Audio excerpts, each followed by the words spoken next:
ನಮಸ್ಕಾರ. Welcome back to Pallavi talks YouTube channel.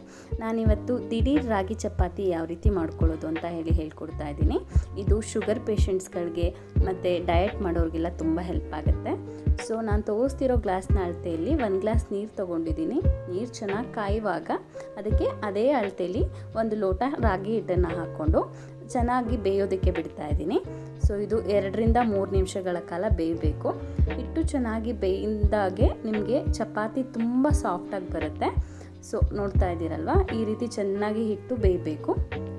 ಈ ರೀತಿ ಬೇಯೋವಾಗ ಹಿಟ್ಟನ್ನು ಸ್ವಲ್ಪ ಎಣ್ಣೆ ಹಾಕಿ ಮಿಕ್ಸ್ ಮಾಡ್ಕೋಬೇಕು. ಅದಕ್ಕೆ ಈ ರೀತಿ ಹಿಟ್ಟು ಮೇಲೆ ನೀರು ಬರೋವರೆಗೂ ಬೇಯಿಸಿ ಅದಕ್ಕೆ 1 ಸ್ಪೂನ್ನಷ್ಟು ಎಣ್ಣೆನ ಹಾಕಬೇಕು. ಎಣ್ಣೆ ಹಾಕಿದ ನಂತರ ಒಂದು 2 ನಿಮಿಷಗಳ ಕಾಲ ಬೇಯಕ್ಕೆ ಬಿಟ್ಟು ಅದನ್ನು ಚೆನ್ನಾಗಿ ಮಿಕ್ಸ್ ಮಾಡ್ಕೋಬೇಕು. ಸೊ ಇವಾಗ ಬೆಂದಿದೆ ಹಿಟ್ಟು.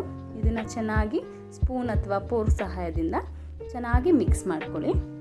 ಸೊ ನೀವು ಹಿಟ್ಟನ್ನು ಎಷ್ಟು ಚೆಂದ ನಾದ್ಕೋತೀರ ಅಷ್ಟು ಚೆನ್ನಾಗಿ ಸಾಫ್ಟ್ ಆ್ಯಂಡ್ ಕ್ರಿಸ್ಪಿಯಾಗಿ ಬರುತ್ತೆ ನಿಮಗೆ ರಾಗಿ ಚಪಾತಿ. ಇದು ತುಂಬ ಬೇಗ ಆಗೋವಂಥದ್ದು, ನಿಮಗೆ ಒಂದು 10 ಮಿನಿಟ್ಸಲ್ಲೆಲ್ಲ ಆಗೋಗುತ್ತೆ. ನೋಡೋದಲ್ವ, ಇವಾಗ ಫ್ಲೇಮ್ನ ಆಫ್ ಮಾಡಿ ಈ ರೀತಿ ಒಂದು ಪ್ಲೇಟ್ನ ಸಹಾಯದಿಂದ ಹಿಟ್ಟನ್ನು ಚೆನ್ನಾಗಿ ನಾದ್ಕೊಳ್ಳಿ. ಹಿಟ್ಟು ಚೆನ್ನಾಗಿ ನಾದಷ್ಟು ಆಗಲೇ ಹೇಳಿದಾಗೆ ಚಪಾತಿ ಸಾಫ್ಟಾಗಿ ಬರುತ್ತೆ. ನಾನಿಲ್ಲಿ ಹಿಟ್ಟನ್ನು ಒಂದು ಪ್ಲೇಟ್ಗೆ ಹಾಕ್ಕೊಂಡು ಚೆನ್ನಾಗಿ ನಾದ್ಕೋತಾ ಇದ್ದೀನಿ. ಈ ಥರ ಹಿಟ್ಟನ್ನು ಚೆನ್ನಾಗಿ ನಾದ್ಕೋಬೇಕು. ಸೊ ಹಿಟ್ಟನ್ನು ಈ ಥರ ನಾದ್ಕೊಂಡಾದ ನಂತರ ನಾವು ಚಪಾತಿ ಮಣೆ ಬರುತ್ತಲ್ವ ಅದರಲ್ಲಿ ಲಟ್ಟಿಸ್ಕೋಬೋದು. ಸೊ ಯಾವ ರೀತಿ ಲಟ್ಟಿಸ್ಕೊಳ್ಳೋದು ಅಂತ ತೋರಿಸ್ಕೊಡ್ತೀನಿ. ಹಿಟ್ಟು ಚೆಂದ ಮಾಡಿ ನಾದ್ಕೊಳ್ಳಿ ಮೊದಲು.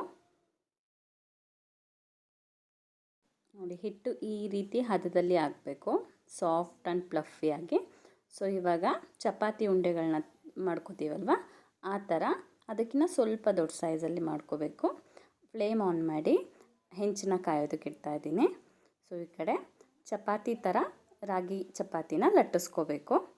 ಸೊ ಲಟ್ಟಿಸ್ಕೊಳ್ಳೋಕ್ಕೆ ಎಣ್ಣೆ ಏನು ಯೂಸ್ ಮಾಡ್ತಾ ಇಲ್ಲ. ಸೊ ರಾಗಿ ಹಿಟ್ಟನ್ನೇ ಸ್ವಲ್ಪ ಅದ್ರ ಮೇಲೆ ಹಾಕ್ಕೊಂಡು ನೀಟಾಗಿ ಲಟ್ಟಿಸ್ಕೋಬೋದು. ಎಲ್ಲೂ ಕೂಡ ಹರಿದೋಗೋದಿಲ್ಲ ಚಪಾತಿ, ಹಾಗೆ ಸಾಫ್ಟಾಗಿ ಬರುತ್ತೆ. ನೀವು ಎಷ್ಟು ಅಗಲ ಬೇಕಿದ್ದರೂ ಅದನ್ನು ಲಟ್ಟಿಸ್ಕೋಬೋದು.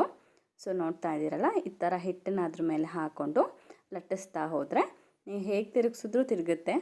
ಎಲ್ಲೂ ಕೂಡ ಒಂದು ಸ್ವಲ್ಪ ಕೂಡ ಒಡೆಯೋದಿಲ್ಲ. ಹಾಗೆಯೇ ನಿಮಗೆ ಎಷ್ಟು ಅಗಲ ಬೇಕಿದ್ದರೂ ಹಾಗೆ ಎಷ್ಟು ತೆಳುವಾಗಿ ಬೇಕಾದರೂ ಲಟ್ಟಿಸ್ಕೋಬೋದು. ತುಂಬ ಹೆಲ್ದಿ. ಹಾಗೆ ನಿಮಗೆ ಡಯಟ್ ಮಾಡೋರು ಅಥವಾ ಶುಗರ್ ಪೇಷಂಟ್ಸ್ ಇದ್ದರೆ, ಪದೇ ಪದೇ ಹಶ್ವಾಗುತ್ತೆ ಅನ್ನೋರು ಬೆಳಗ್ಗೆ ಒಂದು 2ರಿಂದ 3 ತಿಂದರೆ ಮಧ್ಯಾಹ್ನದವರೆಗೂ ನಿಮಗೆ ಖಂಡಿತವಾಗ್ಲೂ ಹಶ್ವಾಗೋದಿಲ್ಲ. ಯಾಕಂದರೆ ರಾಗಿ ತಿಂದವ್ರಿಗೆ ರೋಗ ಇಲ್ಲ ಅಂತ ಹೇಳ್ತಾರಲ್ವ, ಆ ಥರ ಬೆಳಗ್ಗೆನೇ ನೀವು ರಾಗಿ ಚಪಾತಿ ತಿಂದ್ರಿ ಅಂದರೆ ಹೊಟ್ಟೆ ಗಟ್ಟಿ ಇರುತ್ತೆ, ಬೇಗ ಹಶ್ವಾಗೋದಿಲ್ಲ. ಜೊತೆಗೆ ರೂಮ್ಗಳಲ್ಲಿ ಇರ್ತಾರೆ, ಸಡನ್ನಾಗಿ ಏನು ಮಾಡ್ಕೋಬೇಕು ಅಂತ ಗೊತ್ತಾಗಲ್ಲ, ರೊಟ್ಟಿ ಎಲ್ಲ ತಟ್ಟೋದಕ್ಕೆ ಬರೋದಿಲ್ಲ. ಸೊ ಈ ರೀತಿ ಮಾಡಿಕೊಂಡ್ರೆ ನಿಮಗೆ ರೊಟ್ಟಿ ತಟ್ಟದಷ್ಟೇ ಚೆನ್ನಾಗಿ ಬರುತ್ತೆ. ಸೊ ಟ್ರೈ ಮಾಡಿ ಮನೆಯಲ್ಲಿ. ಯಾವ ರೀತಿ ಆಯ್ತು ಅಂತ ಹೇಳಿ ಕಮೆಂಟ್ಸಲ್ಲಿ ತಿಳಿಸಿ. ಈ ವಿಡಿಯೋ ಯೂಸ್ಫುಲ್ ಆಗಿದ್ದರೆ ದಯವಿಟ್ಟು ಶೇರ್ ಮಾಡಿ, ಸಬ್ಸ್ಕ್ರೈಬ್ ಮಾಡಿ, ಹಾಗೆ ನಿಮ್ಮ ಫ್ರೆಂಡ್ಸ್ಗೆಲ್ಲರಿಗೂ ದಯವಿಟ್ಟು ಶೇರ್ ಮಾಡಿ. ಆ್ಯಂಡ್ ಈ ಥರ ಹೆಂಚು ಮೇಲೆ ಸ್ವಲ್ಪ ಎಣ್ಣೆ ಹಾಕಿ ಸೊ ಲಟ್ಟಿಸ್ಕೊಂಡಿರೋವಂಥ ರಾಗಿ ಚಪಾತಿನ ಅದ್ರ ಮೇಲೆ ಹಾಕಬೇಕು. ಸೊ ಹಾಕಿ ಸ್ವಲ್ಪ ಎಣ್ಣೆನ ಸರ್ವಿ ಸೊ ಬೇಯಿಸ್ಕೋಬೇಕು ನೀಟಾಗಿ. 2 ಸೈಡು ನೀಟಾಗಿ ಬೇಯಿಸ್ಕೋಬೇಕು. ನೋಡ್ತಾ ಇದ್ದೀರಲ್ವ. ಸೊ ಒಂದು ಕಡೆ ನೀಟಾಗಿ ಮೊದಲು ಬೇಯೋದಕ್ಕೆ ಬಿಡಬೇಕು. ಅದಾದ ನಂತರ ಇನ್ನೊಂದು ಸೈಡ್ ಬೇಯಿಸ್ಕೋಬೇಕು.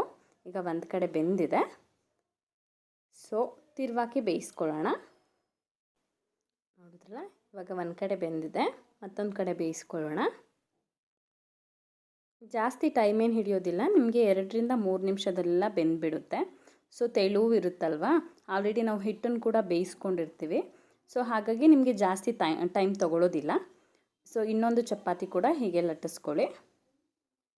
ನೋಡ್ತಾ ಇರ್ಬೋದು, ನಿಮಗೆ ಎಲ್ಲೂ ಕಷ್ಟ ಅನಿಸೋದಿಲ್ಲ ಒತ್ತೋದಕ್ಕೆ. ಬಿಗಿನರ್ಸ್ ಕೂಡ ಮಾಡ್ಕೋಬೋದು, ಅಡುಗೆ ಏನು ಬರಲ್ಲ ಅನ್ನೋರು ಕೂಡ ಆರಾಮಾಗಿ ಮಾಡ್ಕೋಬೋದು. ಈ ರೀತಿ ಬಂದಿರುತ್ತೆ. ಎಷ್ಟು ಸಾಫ್ಟಾಗಿರುತ್ತೆ ಅಂದರೆ ಬಾಯಲ್ಲೇ ಕರ್ಗೋಗೋ ಥರ ಇರುತ್ತೆ ತಿಂದರೆ.